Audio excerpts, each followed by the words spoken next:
गडचिरोलीच्या जिल्हा परिषद शाळेमध्ये नाव नोंदवलं होतं। वरतून रोज 17 किलोमीटर शाळेमध्ये जायचं, संध्याकाळी परत यायचं, हे मला फारच जीवावर यायचं।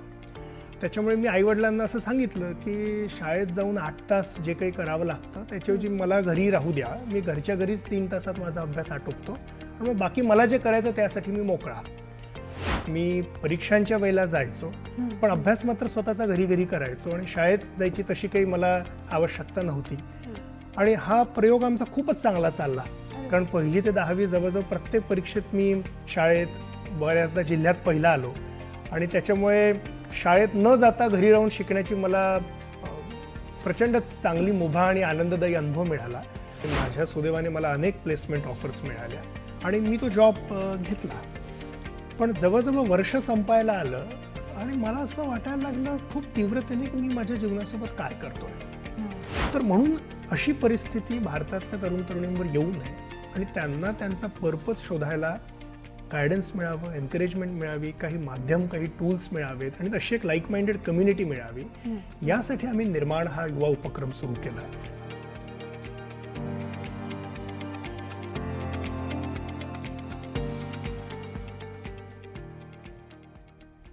नमस्कार, हॅलो सह्याद्रीच्या आजच्या भागात तुम्हा सगळ्यांचं खूप खूप मनापासून स्वागत। दर्शक हो, आजच्या युवकांना बरीच प्रश्न असतात आणि बरेचदा त्यांना मार्गदर्शनाची गरज सुद्धा असते।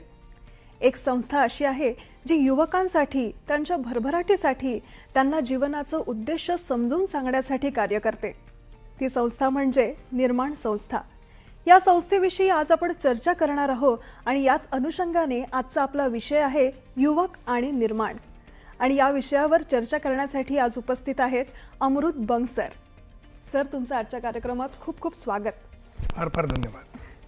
सर, जेव्हा आपण चर्चा करत होतो तेव्हा तुम्ही मला सांगितलं की तुम्ही शाळेत न जाता घरीच शाळेतलं शिक्षण घेतलंय, तर नेमकं काय घडलं होतं?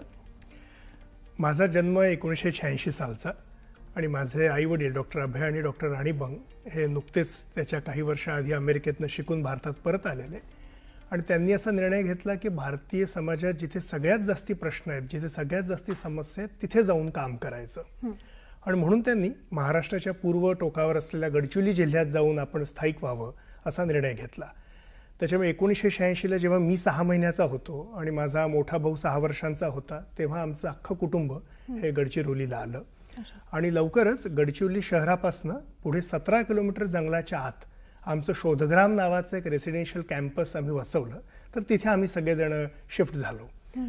आता मी गडचिरोलीच्या जिल्हा परिषद शाळेमध्ये नाव नोंदवलं होतं। वरतून रोज 17 किलोमीटर शाळेमध्ये जायचं, संध्याकाळी परत यायचं, हे मला फारच जीवावर यायचं।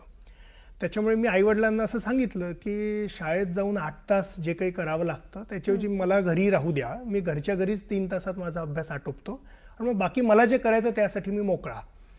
आश्चर्याची बाब म्हणजे त्यांनी ही गोष्ट ऐकली। त्या काळी खरं तर होम स्कूलिंग वगैरे असे प्रकार फारसे प्रचलित नव्हते, पण त्यांनी हे ऐकलं। इंटरनेटही अर्थात जगातच इंटरनेटचा शोध नव्हता लागला, पण त्यांनी ते ऐकलं। गडचिरोलीच्या एज्युकेशन ऑफिसरनी या उपक्रमाला मान्यता दिली आणि म्हणून मग असं घडलं की माझं जिल्हा परिषदेच्या शाळेत नाव एनरोल्ड होतं। मी परीक्षांच्या वेळेला जायचो, पण अभ्यास मात्र स्वतःचा घरी करायचो आणि शाळेत जायची तशी काही मला आवश्यकता नव्हती।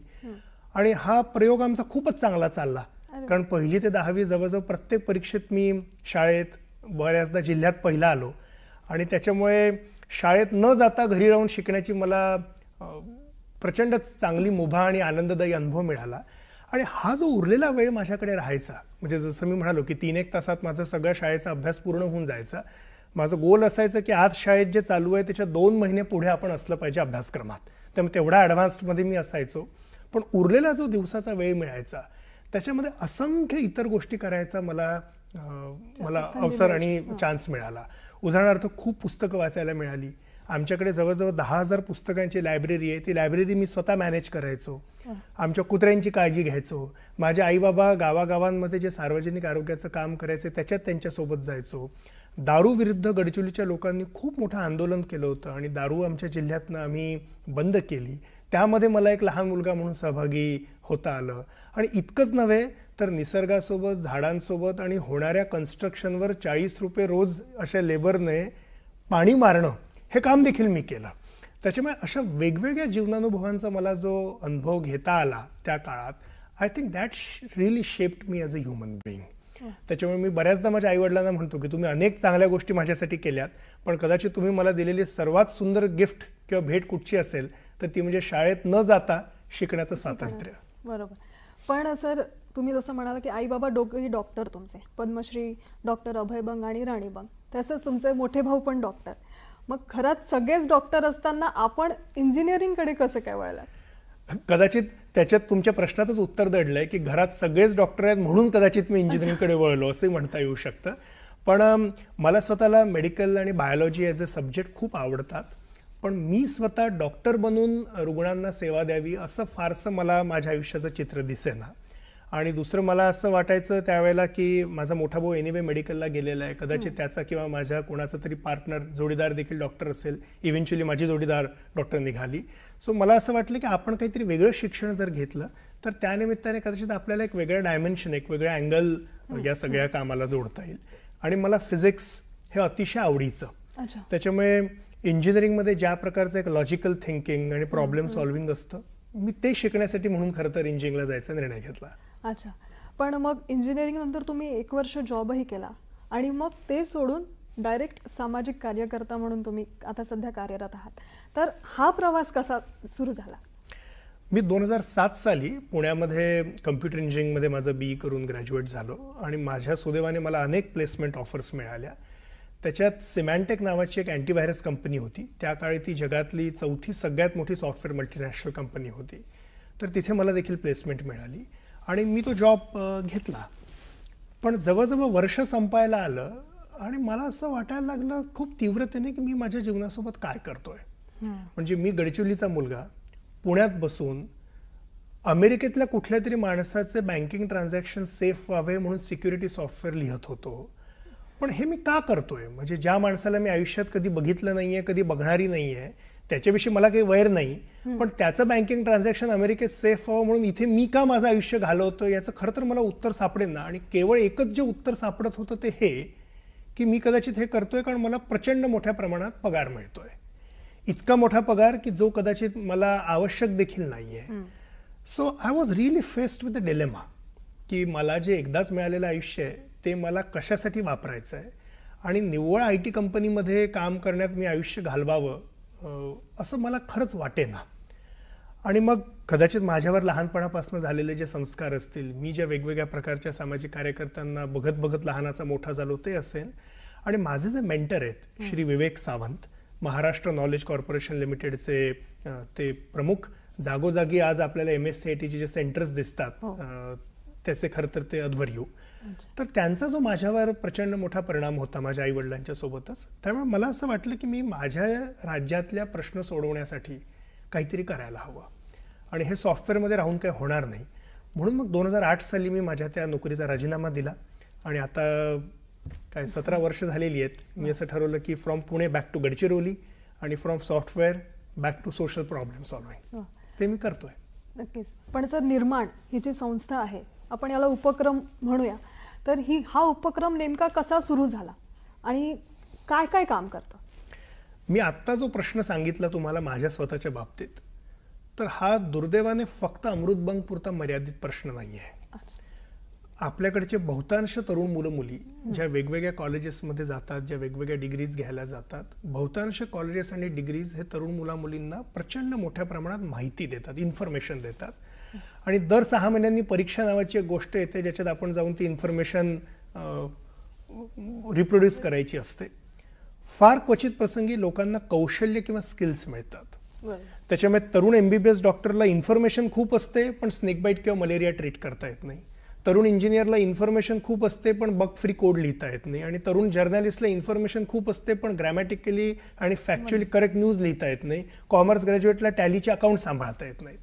इन्फॉर्मेशन सगळ्यांना, कौशल्य किंवा स्किल्स काही लोकांना, पण एक गोष्ट जवळपास कोणालाच मिळत नाही आणि ती म्हणजे सेन्स ऑफ पर्पज किंवा हेतू.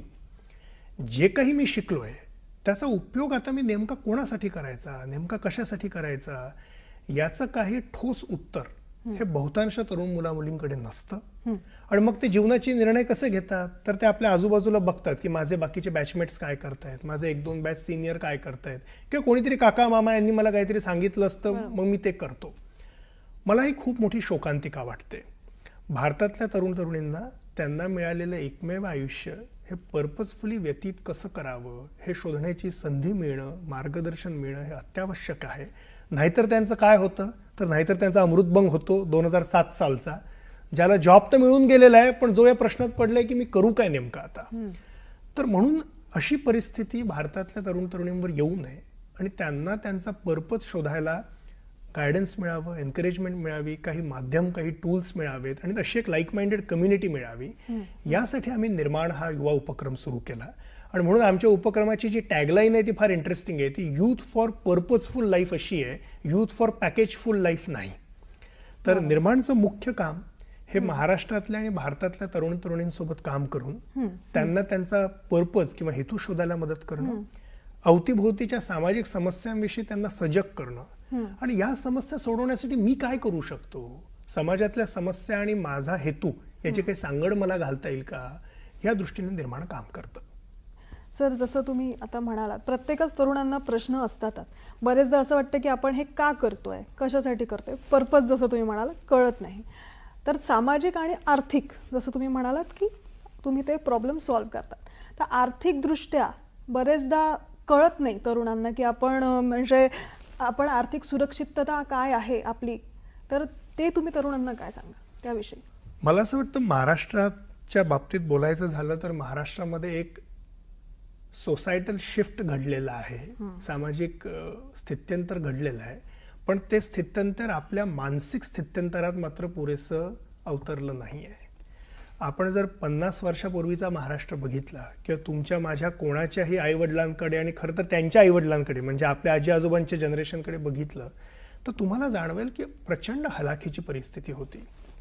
आणि आपल्या 2 जनरेशन आधीच्या लोकांनी प्रचंड मेहनत करून त्या गरिबीतनं त्या आज एका अशा अवस्थेपर्यंत पोहोचले आणि आपल्याला अशा प्रकारच्या संधी मिळाल्या की त्याच्यामुळे आर्थिकदृष्ट्या सुरक्षित आयुष्य हे या 12 कोटींच्या महाराष्ट्रातल्या एका लार्ज प्रपोर्शन ऑफ लोकांसाठी आज गिव्हन आहे. सगळ्यांसाठी नाही आहे पण अनेकांसाठी आहे. आता प्रश्न मात्र हा आहे की हे जे सामाजिक स्थित्यंतर घडलंय याचा मी माझ्या मेंटल वर्ल्डवर, माझ्या जीवनाकडे बघण्याच्या दृष्टिकोनावर आणि चॉईसेस मी कसे करीन याच्यावर काही परिणाम पडू देणार आहे की नाही पडू देणार आहे. 18 किंवा 19 सेंचुरी या खरोखर स्केर्सिटीच्या सेंचुरीज होत्या. आता तसं जीवन नाही आहे, समाजातल्या अनेकांसाठी नाही आहे. पण तरी देखील जीवनाचा उद्देश काय तर काहीतरी करून पैसे मिळवा. हे मला असं वाटतं तरुण मुलामुलींसाठी, ॲटलिस्ट असे तरुण मुलं मुली ज्यांनी काहीतरी चांगलं फॉर्मल शिक्षण घेतलं आणि आपल्या महाराष्ट्रामध्ये ते प्रमाण खूप मोठ्या प्रमाणात आहे, त्यांच्यासाठी हे फारच पिग्मी, फारच क्षुद्र गोल आहे असं मला खरं तर वाटतं. म्हणजे ज्या प्रकारच्या शिक्षण संस्था महाराष्ट्रामध्ये आहेत आणि त्यामध्ये शिकण्याची संधी ज्या अनेक ब्राईट मुलामुलींना मिळते त्यांच्यासाठी मी सेटल कसा होऊ हा खरं तर प्रश्नच नाही आहे. खरा प्रश्न आहे मी सेटल झाल्यानंतर आता जीवनात नेमकं करू काय. सो पॅकेजच्या ऐवजी प्रॉफिट, ग्लॅमरसच्या ऐवजी ग्लोरियस, अशा प्रकारचं जीवन जगण्याची खरं तर आज युवा पुढे संधी आहे. पण ती संधी न घेता पैशाच्या बाबतीतली अवास्तव असुरक्षितता किंवा अवास्तव अवाजवी अपेक्षा आणि महत्वाकांक्षा, कारण त्यांनी पेपरात कुठेतरी वाचलेलं असतं की या मुलाला 2 कोटीचं पॅकेज मिळालं, या मुलाला काहीतरी हे मिळालं आणि झालं, उरलेलं 99% मानसिक सगळे जे कॅल्क्युलेशन्स असतात ते त्याच्यामुळे फार गडबडून जातात. तर मला असं वाटतं इट इज हाय टाइम की the youth of Maharashtra go beyond money and think about निव्वळ अर्थप्राप्तीसाठी जगण्यापेक्षा अर्थपूर्ण कसं जगावं हा शोध आता तरुण मुलामुलींनी घेण्याची फार गरज आहे.